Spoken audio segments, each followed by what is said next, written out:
Some people think that the Nationals trading away MacKenzie Gore indicates that they failed in this rebuild, but I'm actually here to tell you that not only did they fail the rebuild, we knew that this past season.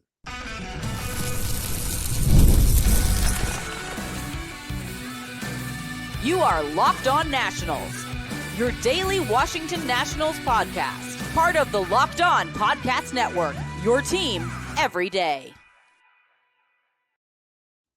And thank you all for making Locked On Nationals your first listen every single day, as we are free and available wherever you get your podcasts. And I am your host, Ryan Clary. We are part of the Locked On Podcast Network, where it's your team each and every single day, which is now the #1 sports podcasting network in America. And later on in today's show, I've got a discussion on something a little outside the box here, but the Washington Post and what could be no more, which is how we get information about the Nationals. And I do want to talk about that because, number one, it means a lot to me, and I think it means a lot to you because we will be affected by this move. So stay tuned for that conversation later on in the show today. And in the second segment, MLB Pipeline has updated their top 100 prospects, and the Nationals, the new look Nationals, I will say, they've got a couple of guys that you will want to take a look at. So I'll tell you who those guys are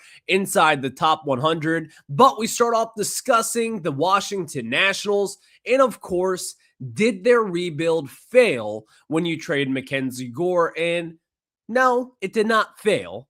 It failed last year. Like, we knew that this was a failure. So let's get into it here because I saw a lot of people discussing this over the past few days, and the main question is, does the Nationals, when they traded MacKenzie Gore, does it suggest that they failed this rebuild?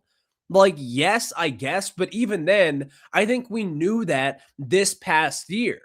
When you go into a rebuild, you have your things in place. You have your president, you have your GM, you've got your manager, you think. And the Nationals started to rebuild back in 2021 when you trade Schwarber, Max Scherzer, and Trey Turner. And that's the real start of the rebuild. And then you trade Soto that really jumpstarts this thing.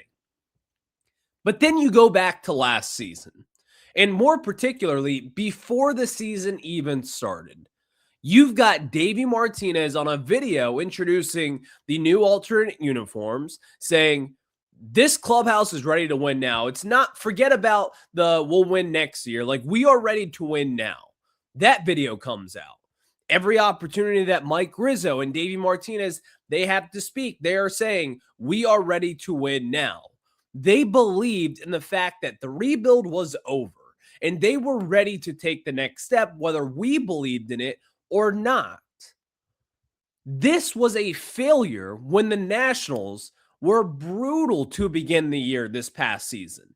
This was a failure when you have your president of baseball operations for well over a decade fired. When you have your manager, your World Series winning manager, fired in the middle of the season. This was something that we all knew. And to not make this thing a failure, how would you put it? Like, what would make it successful at this point? I've seen some people throw out the idea that the Nationals never really failed in this rebuild. And it's, again, like, how do you try to comprehend? How do you wrap your mind around failing a rebuild? In my mind, what a rebuild looks like, in a good one that you succeed in, is what teams like the Rays have done, where you haven't bottomed out at this point, but still you have kept competitive. The Boston Red Sox, they haven't bottomed out. They haven't been one of the worst teams in all of baseball, but they have been, not that competitive the past few seasons. This past one, they made the wild card round, but still, you go into this thing and you've got a lot of different prospects that you're developing. And then this past season, you finally start to spend a little bit of money. You sign Alex Bregman. This offseason, you sign at Ranger Suarez and you make some moves. And last year, you trade for Garrett Crochet and give up some of your prospects. Like, that is a successful rebuild. The Nationals have not been able to do either of those things just yet. And that is not on the big regime, the new regime now here in DC. That's on the former, with Mike Rizzo and Davey Martinez, and alongside that front office and coaching staff, in my opinion. You now have a completely new outlook on this rebuild, though. And I do believe that the Nationals right now today are in a much better situation than even what they were in a few months back. I really like the moves that they have made so far, including trading away MacKenzie Gore. Getting back 5 prospects in return, I think, is a big deal. And you may look at those guys and you're like, well, none of these players or prospects are inside anyone's top 100. Gavin Feen, I believe, crossed Keith Law's top 100 a few days ago. That's it. You're not seeing these big name prospects coming back in return. But here's the thing that I keep on telling people, and the faith that I have in this new regime here in town, is you can actually look at these guys and say, I've got confidence that this new regime can develop them. Gavin Feen, a raw prospect coming out of the high school ranks. I think the Nationals could develop him. I think that he is someone who could be a long-term third baseman or a long-term second baseman, or maybe down the road he's playing over at first base and the Nationals will be able to develop his stick and have a good hit tool. He'll be able to develop power. Like, you can now talk about these things because they are realistic.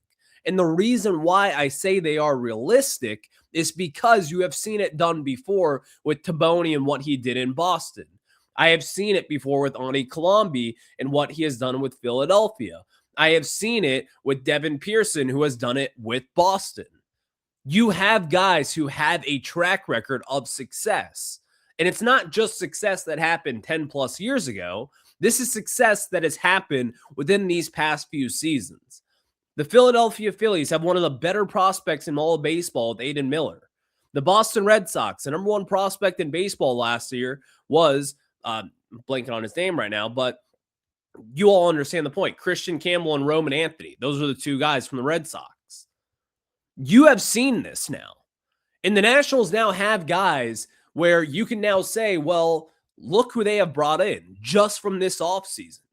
Taboni and company have patched up a lot of different holes within the system, including trading for Harry Ford, a top 100 prospect across the board, one of the better catching prospects in the sport. Bringing in Luis Perales, a top 5 prospect in the national system right now, a talented right-handed pitcher who could be a good starter and has a lot of good stuff, and he's someone that I think the Nationals are very high on, and clearly trading for him, I think it shows you that this team, this organization will be high on him moving forward. And then also the 5 prospects that you get in return for MacKenzie Gore. You do not trade MacKenzie Gore because you're succeeding in a rebuild.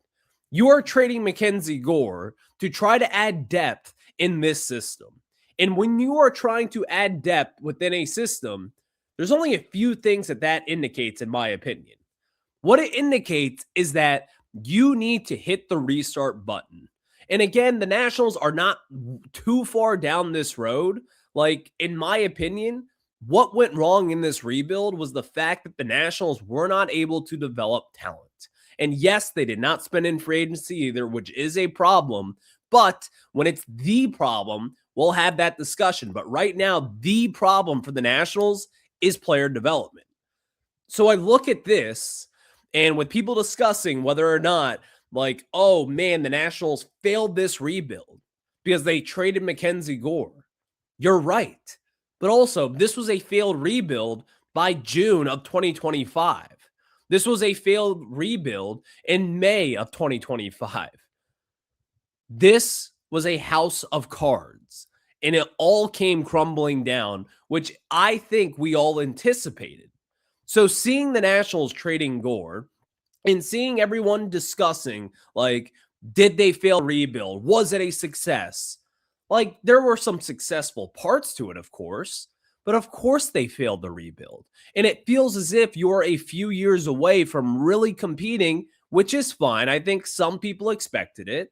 But when you have a new regime here now, things could change and things could maybe start happening, I think. So I'll see. what you all think. Let me know. You can tweet at me at RyanClary11. Drop a comment in the YouTube section. Look up Locked On Nationals and hit that subscriber button. Do you think the Washington Nationals failed this rebuild? I think they did, but it wasn't from trading away MacKenzie Gore. We knew that a few months ago, that they failed this rebuild, almost a year ago at this point. Let me know what you think about that. You can tweet at me or drop a comment over on Locked On Nationals on YouTube. But next, I want to get into this. The Nationals have actually have a new top 30 list. They've also got some new top 100 lists across MLB Pipeline. And the Nationals, they've got 4 guys, including one of our new studs in the system. I'll tell you who that is after this. It's the last call for football on FanDuel. One final Sunday, one last kickoff, and the final chance to get in on the action before the NFL season officially comes to a close. This is Super Bowl 60, and FanDuel is making sure you're right in the middle of it with a special offer just in time for the biggest game of the year. Whether you're backing the favorite, riding with the underdog, or building one last same-game parlay, this is the same game that everyone's been waiting for, and this is where predictions turn into plays, stats turn into storylines, and every snap feels bigger. It's the perfect way to cap off the season and make the Super Bowl even more exciting from kickoff to the final whistle. And if you're a new customer, bet just $5 and get $200 in bonus bets if you win. Make it count, because after the Super Bowl, the football season is over. So last call for football on FanDuel, an official sportsbook partner of Super Bowl 60. Visit FanDuel.com to get started. Again, that is FanDuel.com to get started.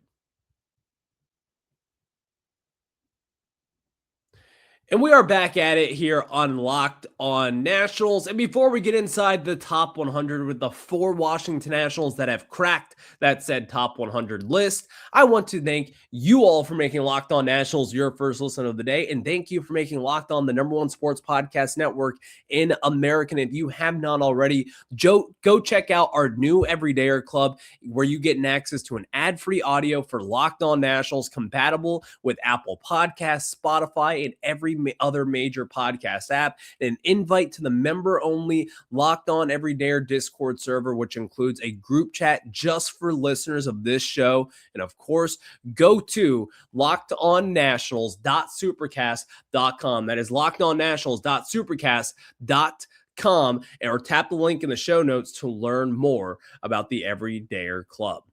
I do want to talk about this real quick, though. With the Nationals getting inside the top 100, you got 4 different guys now in this system that will be coming to the Washington Nationals. Like, I think it is worthwhile to discuss this with the Nationals. Like, you have got a lot of talent in this farm system now. And looking at it today compared to what it looked like this time last year, like, you have added a lot of different prospects that, in my opinion, are really intriguing for this team. So that's just number 1 there. So let's get inside the top 100 here for the Nationals. And this is according to MLB Pipeline and their updated rankings heading into 2026. Your first Nationals prospect and your best Nationals prospect is, no surprise, at number 13. You've got the number 1 overall pick, Eli Willits, and the 60 grade hit tool, someone who's going to stick at shortstop. He's got great fielding abilities there. He's got a little bit of power. He can run. He can really do everything. And so when you take someone with the number 1 overall pick, like, you expect them to be a major difference maker. And I think that Eli Willits, the full-on expectation is for him to be that major difference maker. I think right now the expectations for the 18-year-old heading into this year shouldn't be low, because, again, this is the number 1 pick. Like, you expect big things from him. But also keep in mind with this, the Nationals are going to take their time with this guy. This is an 18-year-old who just turned 18 literally last month, who should be in the senior year of his high school, according to his age, heading into this final year. But he is right now ramping up for spring training. He's trying to get ready for West Palm Beach, and he's trying to make an impact. And I think that you will definitely see that, because Eli Willits and the tools that he brings to the table is really impressive. Like, he kind of reminds me of Dylan Cruz as a prospect a little bit. And hear me out for a second. Like Dylan Cruz coming in at LSU, winning a national championship was a much more figured out prospect at that point. Like we knew that he was going to be solid defensively. We knew that he was going to be great offensively, or at least we thought we did. And we just knew that he was going to be a well-rounded baseball player. And it was an easy choice to have the Nationals take him at number 2 overall behind Paul Skeens. Eli Willits, it was a little bit different to how the Nationals took him number 1. But when you look at it here, like he has got the skill set to be a great prospect, good hit tool. He's got the ability to hit for power down the road, I think. Great defensively at a premier position at shortstop, a good arm. He can run.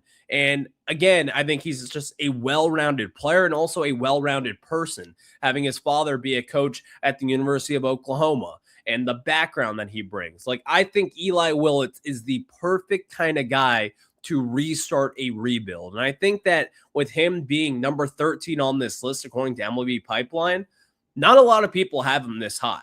Like, I think I've seen Keith Law have him down in the mid-50s. You'll probably see some Baseball America accounts have him down to the mid to lower 50s. Like, we'll see what happens when everyone comes out with their own lists here. But I think Eli Willits is right where he belongs. This is one of the elite prospects in baseball. And I think that with the Nationals, he's the clear number 1 guy for them moving forward. So Eli Willits at number 13. And then we get down all the way down to number 54 is Travis Sykora. Travis Sykora, obviously, he just underwent Tommy John surgery in the later half of the summer here. He's going to be missing the entirety of 2026 that you would assume at this point.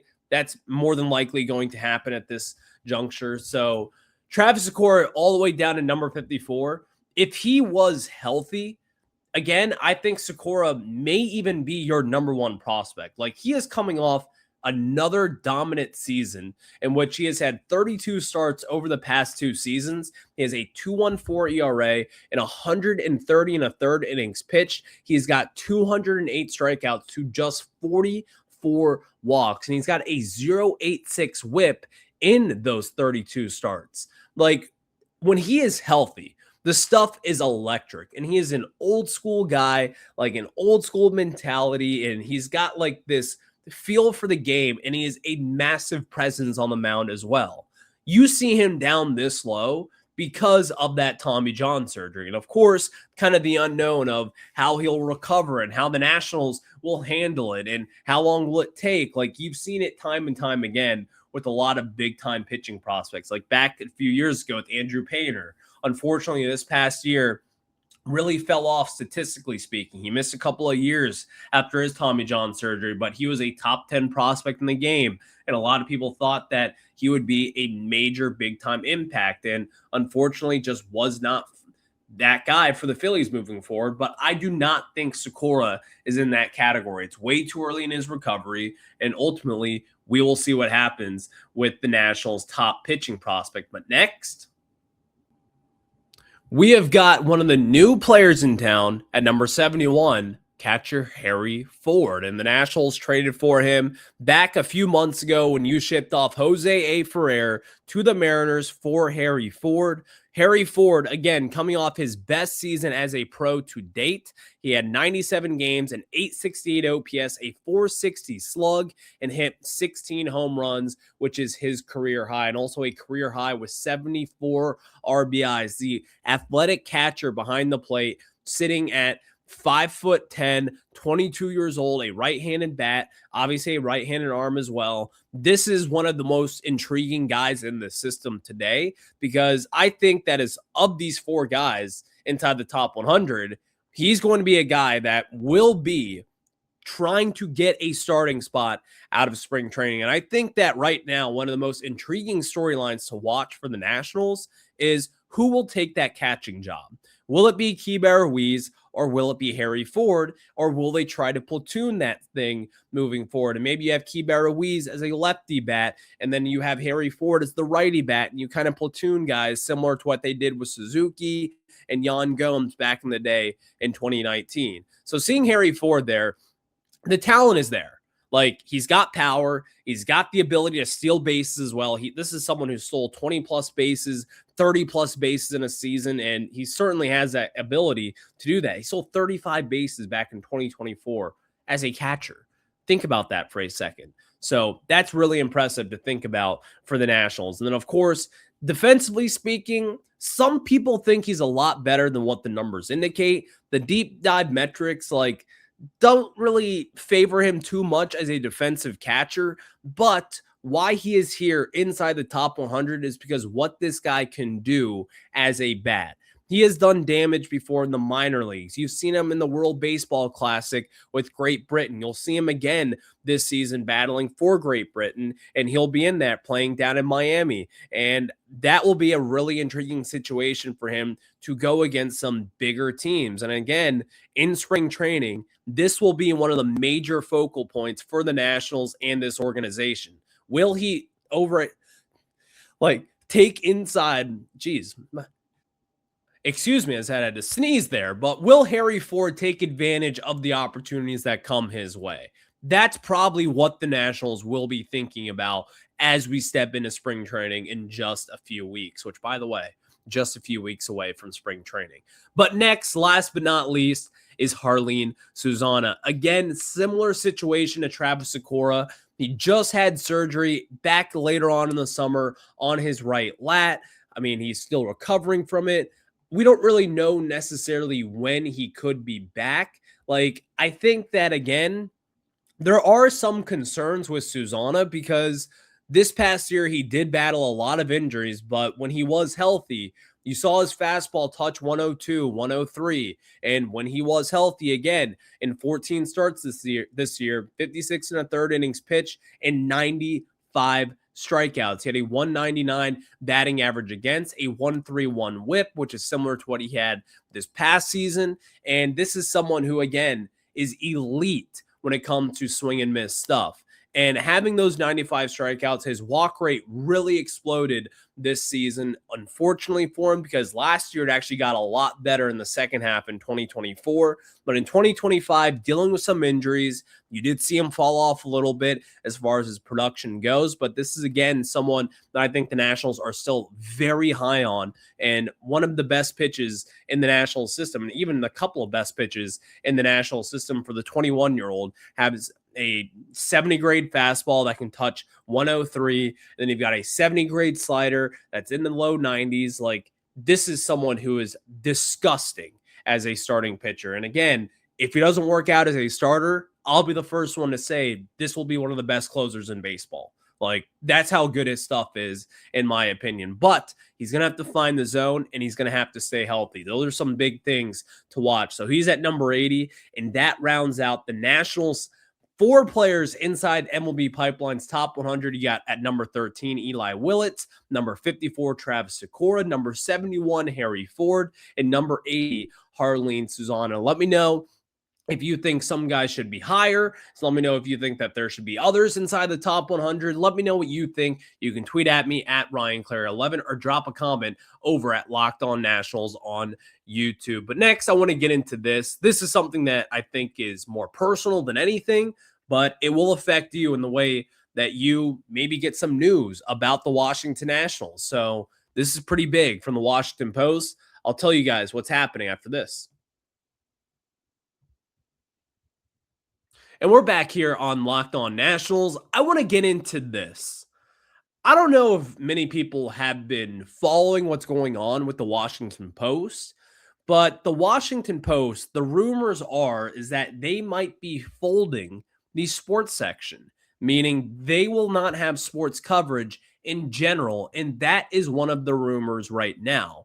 Here's what seems a little more concrete, is that they will be having massive layoffs for at least the sports section, and who knows what comes next. This is a big deal for me. This is a big deal for Nationals fans, and this is a big deal for sports fans. The Washington Post has been a staple of sports coverage in this area and a staple for coverage when it comes to the Washington Nationals.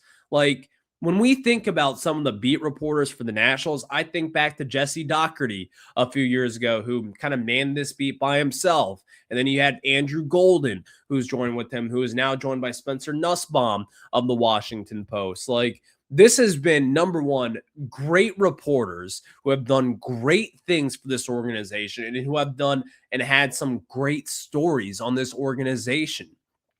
If you were to get rid of some beat reporters, and even then it doesn't stop there. Chelsea Janes, who covers Major League Baseball, she does a tremendous job when it comes to national stuff and also just national MLB stuff. So having limited boots on the ground reporters, like, it's a really bad way to start out things in 2026, in my opinion. And we found out that they will not be going down to spring training on the Washington Post dime. And it's just unfortunate because, again, these are people who are giving us information, the fans, and again, the people who do podcasts selfishly. Like, these are people who write and know the team better than anybody, and they report news and they have opinion pieces and they are boots on the ground reporting different scoops and talking about different stories and talking about the sales side of the team and breaking news on the business side of the Nationals. Like, how else would we know this stuff if it wasn't for some of the Washington Post writers? And again, some of my favorite stuff, even if some of these people, who knows what happens with their jobs, it's not mine to speculate at this point. But going back to spring training, what Andrew and Spencer do so well is they will get some of the best stories down at spring training.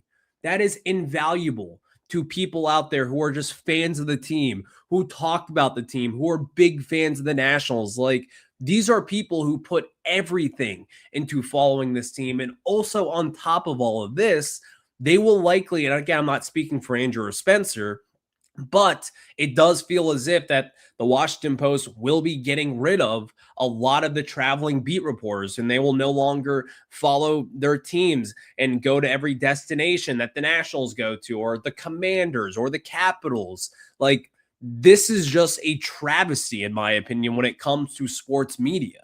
And having one of the biggest newspapers in the world getting rid of potentially one of the biggest things that we all read here and consume, it's just ruining the industry as a whole. So if you see any Washington Post reporters out there, or the sports reporters, give them a thumbs up, click on their links, show support, whatever it could be, because this is something I think affects all of us as fans. And I think it's something that certainly will affect a lot of the area and the way that we receive coverage surrounding our favorite teams. So make sure to save the Washington Post. And it's something that I feel very strongly about moving forward. So hopefully everything goes forward well, and hopefully we get past this, but we'll see what happens. I feel terrible for a lot of my friends over at the Washington Post today. Thank you all for making Locked On Nationals your first listen. I will catch you guys on the flip side. And on tomorrow's show, we'll take a deeper look into the prospect haul for MacKenzie Gore, as, again, I really like it. So stay tuned. I'll talk to you on tomorrow's Locked On Nationals. Have a good one. Go Nats.